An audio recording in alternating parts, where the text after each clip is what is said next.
It didn't come as much of a surprise today when the International Olympic Committee awarded the 2022 Winter Games to Beijing because only one other city, Almaty in Kazakhstan, had put in a bid.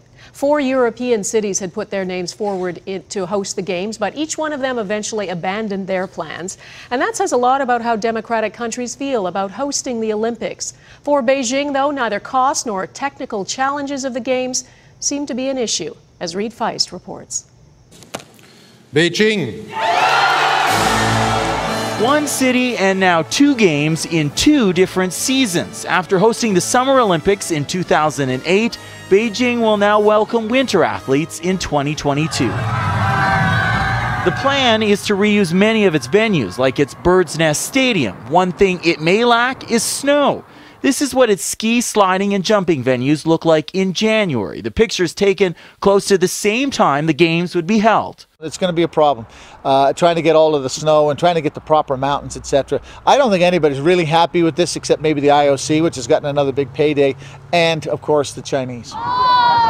The country says it will make the snow. That may present challenges to skiers, and they're not alone. Canada's luge athletes face challenges with warm temperatures in Sochi, Russia, and it could happen again in China. It makes it tricky to maintain ice conditions, especially throughout a longer race. We had some days when we were training in plus 20. I remember coming down from the track after training and going and suntanning on my balcony after. Then there's the political side of this decision, from the environment to human rights. Experts saying the 2008 Games had no effect on the country's record. The government made a lot of commitments with regard to improving China's respect for rule of law and human rights, and these proved to have been false.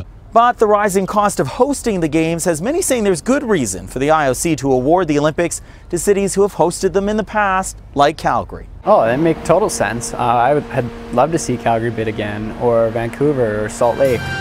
The economics of the Games are changing, many democratic countries not wanting the risks of huge cost overruns. However, for the athletes, it's still only all about the sport. Reid Feist, Global News, Calgary.